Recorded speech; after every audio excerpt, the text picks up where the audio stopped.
Alrighty guys, so today what we're going to be doing is we're going to be concluding our lectures on putting atoms in order based on their periodic trends. So we're going to be doing the last lecture for electronegativity and atomic size. Okay, so for the warm-up, we're going to first start off by figuring out which atom is more electronegative, potassium or calcium. Okay, so if you guys remember, electronegativity is basically just how tightly an atom holds the electron. Okay, so basically how tight does an atom hold their electron? We know that in an atom that we have a positive center where the protons are, and we know that the negative electrons fly around the nucleus. Okay, and we know that the positive in the middle pulls those electrons in, and that's basically what electronegativity is. It's how tightly does that positive center pull the electrons in. Okay, and we're going to be comparing potassium, which is K, and calcium Ca to figure out which one is more electronegative. So we have K and Ca right here. They're right next to each other.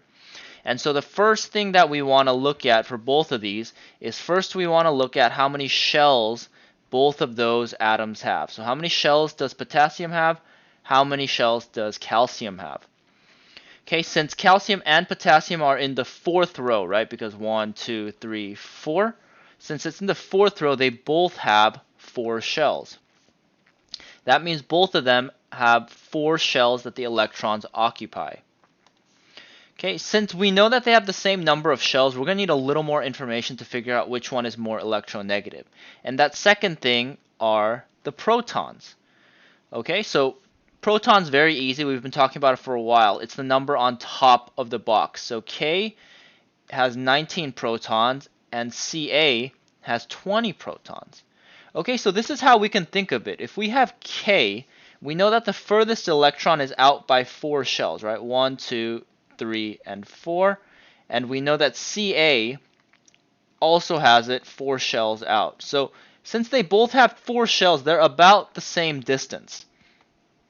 But the thing is, we know that potassium has a power of 19 in the middle. So it's 19 protons are in the middle, while calcium has 20 protons in the middle.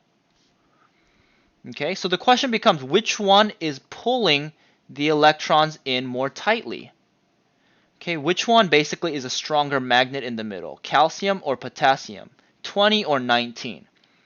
So which one's a bigger number? Hopefully you said that 20 is a bigger number than 19, which means that calcium has a stronger pull in towards the middle because there are more protons, which means that calcium is more electronegative than potassium. Okay, and the reason why is because it has 20 protons while potassium only has 19.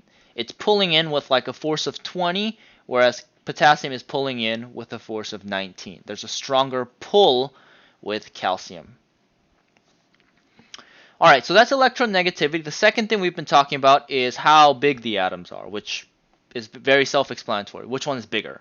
Okay, so we have fluorine and we have fluorine's MCI. Now the first thing we want to do is figure out what is fluorine's MCI. So if we look for fluorine on the periodic table, we're going to see fluorine all the way on the right. Fluorine is right here in the second row. That means that fluorine has 2 shells, and it's going to have 7 valence electrons. There's going to be 7 electrons in the outside shell, right? Because there's 1, 2, 3, 4, 5, 6. It's the 7th box, so it's going to have 7 valence electrons. 7 electrons in the outside shell. Okay, and we know that the first row has 1, 2 boxes, so the first shell is going to have 2 electrons. This should be pretty much reviewed. So this is fluorine, and then we just need to figure out, does fluorine want to gain or lose? Okay, so fluorine, the outside shell is incomplete, right? Because it has 7 valence electrons, but it can hold up to 8. So that second shell can hold 8 electrons max. So it could either gain 1 electron to get to 8, or it can get rid of that outside shell by losing 7. And we know that since 1 is a smaller number than 7, it's easier to do, so fluorine is going to want to gain 1. So fluorine is going to gain 1, and if it gains an electron, it gains negative energy, it becomes more negative, it's going to be F minus. And so F minus is just going to look like this. It's going to be exactly the same in the inside, and we're going to have 7 again, but since I gained 1 electron, it's going to be 8.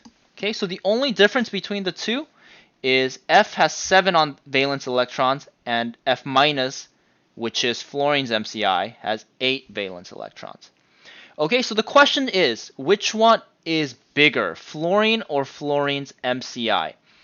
Okay, so first thing we always want to look at is we want to look at the shells. So we have F and we have F minus, and let's look at the shells. So how many shells does F have?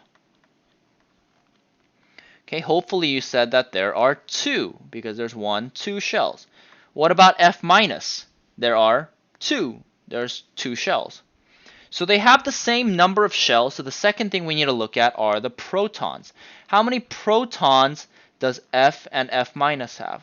Okay, so since they're both fluorine, if we look at fluorine on the periodic table, you'll see that the number on top is 9. So they both have 9 protons. So it looks like the number of shells and the number of protons are exactly the same. And so what that means is we need to look at the last thing, which is the electrons. Okay, fluorine has, if you count them up, has 9, but since it's neutral, it should be the same as this, as the protons. But F minus, we said it gained 1. So it's not 9, it's 9 plus 1, which is 10. And so this is where our difference is, the number of electrons. So the question becomes, which one is going to be bigger, the one with less electrons or more electrons? Now we need to remember that electrons don't like each other. They want to push each other away. So these electrons are pushing each other away. So this electron is pushing that one is pushing that one. And so if we have electrons pushing each other away, the more electrons there are, the more pushing away there is, right? Here we have 7 electrons pushing each other away on the outside. Or 9 electrons, sorry. We have 9 electrons pushing each other away, right? They're all pushing each other away. But here we have 10.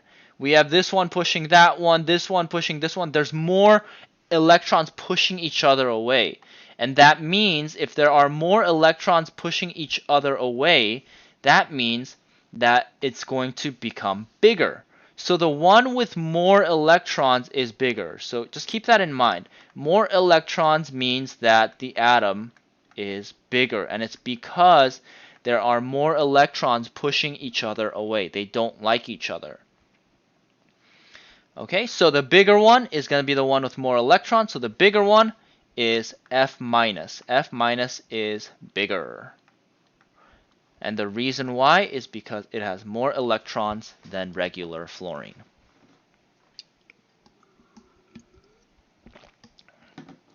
Alright, so that was review from last time, and we're basically just going to be reviewing again, just doing a little bit more practice so that you guys are prepared for the quiz that's coming up at the end of this week.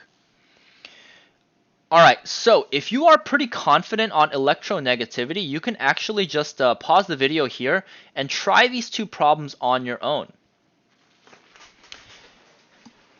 Okay, if not, that's totally okay. I'm going to take it step by step for everybody. Okay. One thing I forgot to mention during the warm-up is that there is a trick for electronegativity, and the trick is as you go up and to the right on the periodic table, the atoms become more electronegative. Okay, so as we go up and to the right on the periodic table, the atoms become more electronegative. Okay, just keep that in mind. As you go up and as you go right, it becomes more electronegative. Alright, so keeping that in mind, and the things that we talked about earlier, let's put these in order. So I'm just going to mark where the elements are, and I encourage you to do the same. So we're going to look for silver. Silver is going to be in the middle, and the silver symbol is Ag. Okay, next is osmium. Osmium is on the next row, number 76, Os. We have iridium, which is number 77, right next to osmium.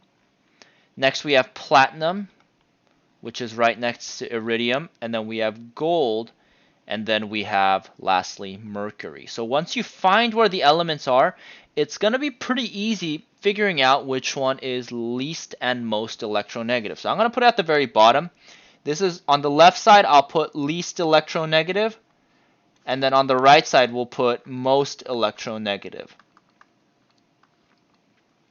All right, so let's just think about the pattern. As we go up and as we go to the right, it gets more electronegative. So that means that whatever is on the bottom left is going to be the least electronegative. So we have osmium right here, right? It's on the most down and it's most left, right? It's the opposite of this pattern. So that means osmium is going to be the least electronegative. So we didn't even do any work yet. We didn't think about the shells or the protons or the electrons. All we looked at was the periodic table, and we can already figure out osmium is the least electronegative because it's on the bottom left. So we're all done with this guy. Okay, the next one that's least electronegative is iridium, and it's because it's on the bottom left. It's furthest away from the top right, which is the most electronegative. So osmium and then iridium, which is just a little bit more electronegative, still pretty not electronegative. And then next we have platinum. Platinum is the next one that's on the bottom left. So we have platinum. So if you guys notice, we haven't done really any work yet. We haven't looked at the shells. We haven't looked at the protons or the electrons yet. All right, so here's where we have a problem. Both of these, we have 3 elements left. And if you notice, it's getting a little bit harder to figure out what's on the bottom left. But we should still be able to figure out that gold is still more on the right or more on the left and more bottom than these two, right? Because it's still lower, which makes it less electronegative than silver, and it's more to the left, which makes it less electronegative than mercury. So next we have gold. All right, so we basically knocked out 4 of the 6 that we need to put in order just by looking at the periodic table and just using the pattern of as you go to the top and to the right, it gets more electronegative. And so we've knocked out all of these except for silver and mercury. And this is where it gets a little bit tricky because silver is higher than mercury, but it's more to the left. And mercury is lower, but it's more to the right. So how do we know which one is more electronegative? Okay, this is where what we know about shells will come in handy. Okay, so let's think about how many shells silver and mercury have. Okay, so let's figure out how many shells silver has. So silver is on row number 1, 2, 3, 4, 5. Silver is on row 5, so it has 5 shells. Mercury is on row number 6, so it has 6 shells. And so all we need to figure out is which one holds the electrons more tightly. I have silver, which has 5 shells. So the electron is still pretty far away, but we have mercury, which has 1, 2, 3, 4, 5, 6 shells. So is it easier to hold on to the electrons that are closer or further away, right? If I'm holding something closer to me, I'm holding it more tightly. And the element that's holding it more tightly, so this one is more electronegative. So this one is holding it closer. That means it's holding it more tightly, which means that it's more electronegative. So that means that silver is the most electronegative out of this group. And mercury, Hg, is second. Okay, so this is going to be our answer. The order from least electronegative to the most electronegative is going to be osmium, iridium, platinum, gold. mercury, and then silver is the most electronegative. And that's about as hard as it's going to get for the electronegativity part of your quiz that's coming up and on your assignment. So if you guys feel pretty confident, please pause the video, try out number 2. But if not, I'm going to go over it right now. But if you want to try it out on your own, pause the video and try it out. Alright, for our next example, we have potassium, calcium, scandium, and titanium, and strontium. Okay, so this is where they are on the periodic table. So we can use that pattern again. As you go up and as you go to the right, they're going to be more electronegative. So here I'm going to just put the least electronegative, and then we're going to put the most electronegative. Alright, so if we look at our pattern, we kind of have a distinct element that's on the top right, right? Titanium is on the top right. Since it's on the top right, it's going to be the most electronegative. So we're going the opposite way this time because it's easier to tell on the opposite side. Titanium is the most electronegative. Then as we move towards the left, we have scandium. It's still on the highest row, but it's a little bit more to the left. And then we have calcium, which is still on the highest row, but it's more to the left now. And then lastly, we just have potassium and strontium. So we've knocked out these 3. Okay, so next we need to look at the shells. So if we look at the shells, we have potassium. How many shells does potassium have? It's on the 4th row, so it has 4 shells. And strontium is on the 5th row, so it has 5 shells. And we know that more shells means less electronegative, and so that means that strontium is less electronegative. Strontium is going to be the least electronegative of all of these. So this is going to be our final answer.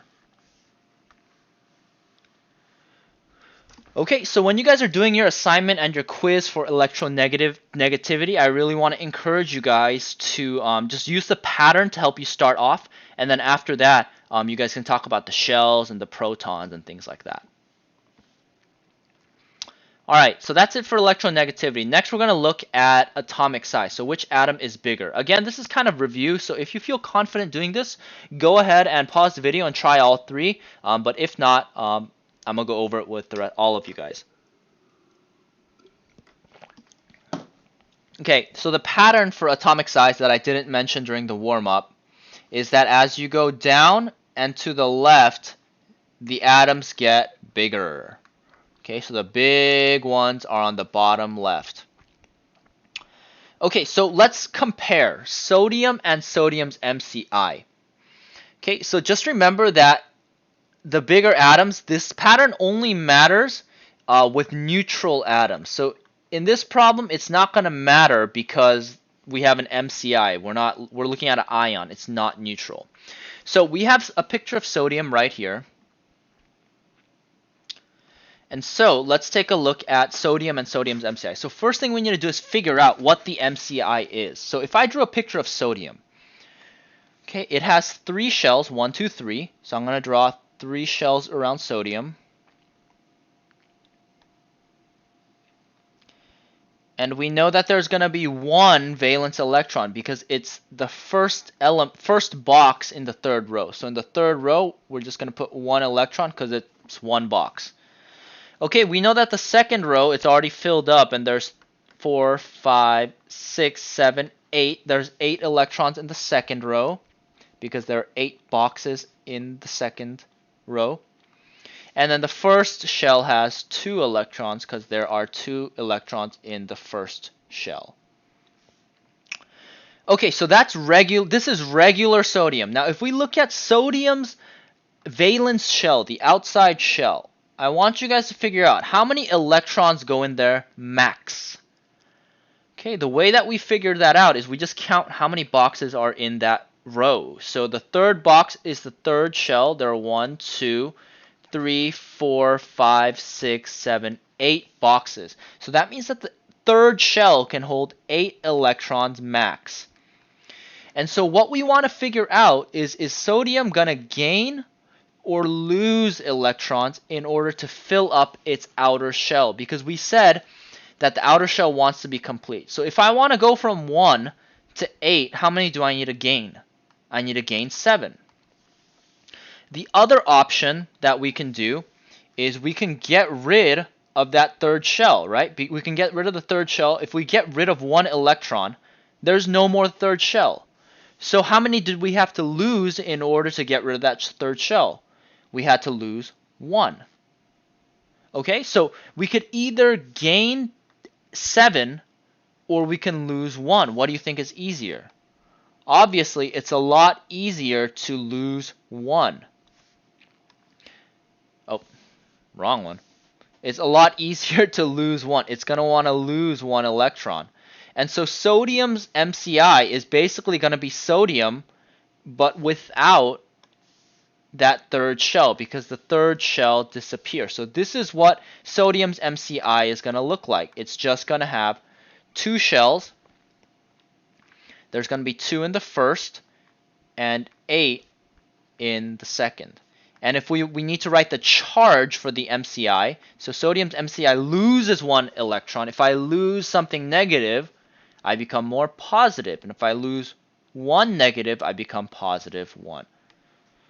Okay, so the difference between these two atoms is that regular Na, it has 3 shells, right? 1, 2, 3. Whereas sodium's MCI, Na plus, has 2 shells. So let's just think about it. Which one is going to be bigger, 3 shells or 2 shells? Okay, hopefully you said that sodium is bigger. Okay, and it's bigger, and we need to explain why. So let's write that in a complete sentence. So the bigger one is sodium. So Na is bigger because it has how many shells? 1, 2, 3 shells, while Na plus has 1, 2 shells, 2 shells. Okay, so Na is bigger because it has 3 shells, while Na plus has 2 shells. Okay, so that's basically how we figure out which one is bigger when we're looking at ions. Okay, so if that was helpful and you think you could try out the next two on your own as practice, go ahead and do so. But if not, I'm just going to do it on the screen for everybody. Okay, so the next element we're looking at is fluorine. So if we look at fluorine, fluorine is right here on the right side. So fluorine has 2 shells because it's on the second row. Okay, and we know that it has 1, 2, 3, 4, 5, 6, 7 valence electrons because it has 7, or it's the 7th box in the second row. Since it's 7 boxes in that row, it's going to have 7 valence electrons. And so what F wants to do, what fluorine wants to do, fluorine either wants to gain or lose, and the reason why is because the outside shell has 7 valence electrons, but it can hold 8 valence electrons. It can hold 8 electrons max. So it could either gain 1 to go from 7 to 8, or it could lose all 7. Okay, so let's ask ourselves, which one is easier? Hopefully you said it's a lot easier to gain 1. So if fluorine, I feel like I've been saying sodium for a while. If fluorine wants to gain 1, it becomes more negative. It becomes F minus. It's still going to have 2 shells, but instead of 7 on the outside shell, the valence shell, it's going to have 8. Okay, so fluorine's MCI is F minus, and it has 2 shells, just like fluorine. So they both have 2 shells. Okay, the next thing we need to look at are the protons. If you notice, fluorine is still number 9, so they both have 9 protons. Alright, so the last thing we need to look at are the electrons. Fluorine, if you count these up, should have 9 electrons. And this one, since it gained 1, it's going to have 10 electrons. And if you remember what we said during the warm-up, we said that more electrons means bigger because the electrons will push each other away. So the bigger atom here is going to be F minus. F minus is bigger because it has more electrons than regular fluorine. So this is going to be our answer for number 4.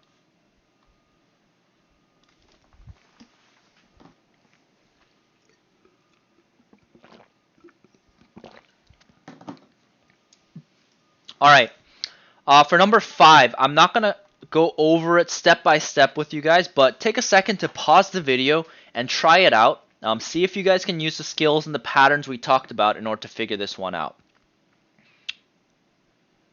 Okay, so hopefully you solved it out on your own, but the answer for this one is phosphorus is MCI, which is P3 minus. Make sure you got the charge correct or your answer will be wrong. P3 minus is bigger. It's bigger than phosphorus because it has, you should have said something like this, 18 electrons, while P has 15 electrons. Okay, something along those lines. Doesn't need to be exactly that, but just know that P3 minus is bigger because of the number of electrons. And if you guys don't know how we got that, rewatch the video for number 4 because that kind of explains the whole process and the principles for why P3 minus is bigger than P. Alright, we're going to do one last problem, and this problem is one on the homework assignment from last time that a lot of people got wrong. So I wanted to make sure that you guys have the answer to this because this might or might not be on your quiz. Okay, so this was the last problem on the previous homework assignment, and a lot of people got this wrong. So I want to make sure that we have a clear idea and understanding of it before we finish up the series of lectures for this concept. Okay, so here we have to organize these atoms from smallest to largest. Okay, so before we get started, first thing we want to always do, especially when we have MCIs, is we want to figure out what the MCIs are. So what I'm going to do here is I'm going to draw the Lewis structure. Actually, I'm going to draw the shell structure, just so you guys can have a better visual for those of you who are having a little trouble still. Okay, so I'm going to draw the shell structure for all of these atoms, and then we're going to try to use that to figure out what the MCIs are, okay? Okay, so let's start with hydrogen. Okay, hydrogen is on the first row, so hydrogen is going to have just one shell, right? Okay, so let's write the shells. Hydrogen is going to have one shell. Okay, hydrogen also has one proton. So here we'll do the protons. And then lastly, we'll look at the electrons. So hydrogen, since it's only one, it has one electron. So what I'm going to do is just draw one electron. Okay, and I'll do that in blue. All right, next we have hydrogen's MCI. So hydrogen's MCI, we basically need to figure out this hydrogen right here, the one with one shell, is it going to want to gain or lose? Okay, so hydrogen, we have to memorize this one. Hydrogen is always going to want to lose one electron. And so if hydrogen loses this electron, what is hydrogen? What's the charge going to be? If I lose an electron, I lose something negative, so I become positive. And since there's no electrons, there's no shells. So the shell structure is just going to look like this. It's just going to be H+, no electrons. How many shells? There's nothing around it, so it's going to be 0 shells.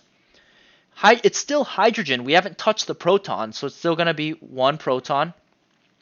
But since I lost 1, right, I lose 1. it's going to go from 1 to 0. So hydrogen's MCI is H+, and it has no electrons and no shells. Okay, the next one that we're going to look at is we're going to look at helium. So let's look at helium. Helium is all the way here on the right side. Helium is in the first row, so it's going to have one shell. So helium is going to have one shell. If we look at the number on top, the number on top is 2, so it has 2 protons. And since it's only one shell and there's 2, it's the second box, it's going to have 2 electrons, and that's it. Alright, and that's it for helium. The next one is for lithium. Lithium is right here. So if you look at lithium, lithium is on the second row, so lithium should have 2 shells. Li has 2 shells. The first shell has 2 electrons. And the valence shell, because it's the first box, it's going to have 3. Okay, so it's going to have 3 protons because the number on top is 3. And it has 3 electrons because it's neutral. Okay, so if we have lithium, the question becomes, does it want to gain or does it want to lose electrons? Lithium's outermost shell is the second shell, and the second shell can hold 1, 2, 3, 4, 5, 6, 7, 8 electrons. So if it can hold 8 electrons, that means lithium only has 1 electron. It has 1, but it can hold 8 max. So we need to figure out, does it want to gain or lose? Okay, in order to fill up the shell, lithium needs to gain 7 to go from 1 to 8. Or it could lose 1 and just get rid of that electron. That gets rid of its second shell, and the inner shell becomes a new valence shell. Hopefully you figured out that it's going to lose 1. So if lithium is going to lose 1 electron, it's going to go from 3 to 2. It's going to keep the same number of protons. We have a picture of it right here. It's only going to have 1 shell. And lithium, since I lose 1 electron, I get rid of something negative. If I get rid of negativity, I become positive. And so lithium is going to look like, lithium's MCI is Li+, and it's going to look something like that. Alright, next we have beryllium. And for beryllium, if we draw the shell structure, it's going to be, it's right here. It's the second box in the second row. So Be, it's going to have 2 shells.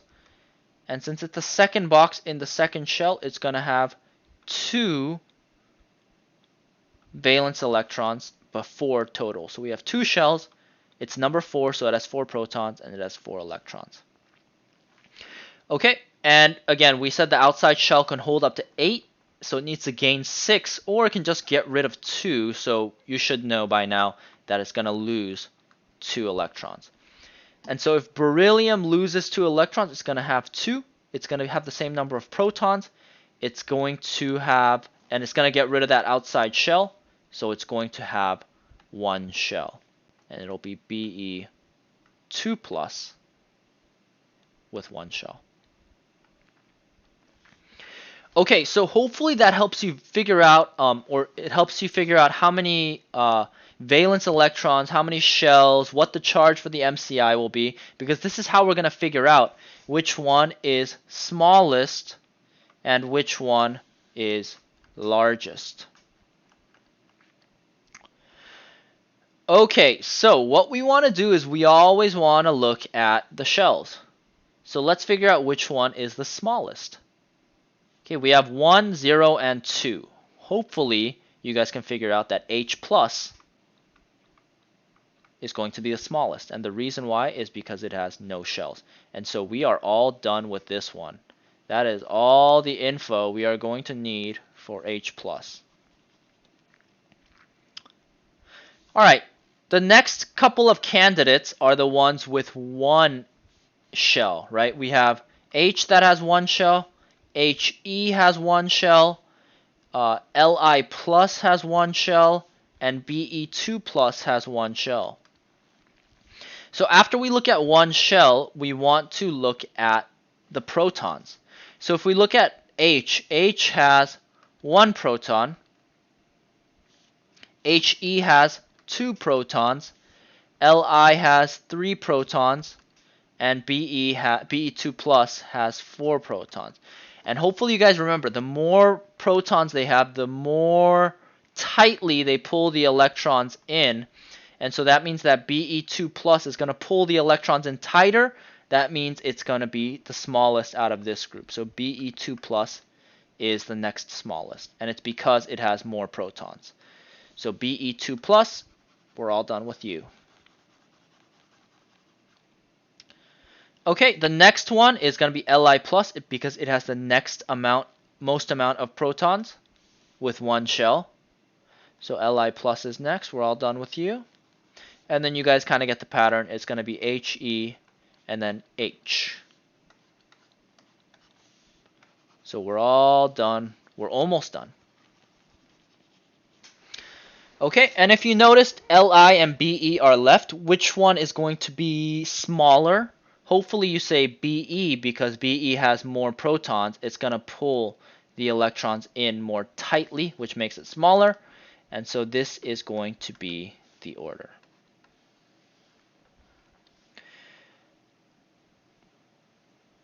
Alrighty guys, so hopefully that was helpful and gives you guys some instruction for the assignment today and helps you clarify things from last time's assignment. Let me know if you guys have any questions and we'll see you guys next time.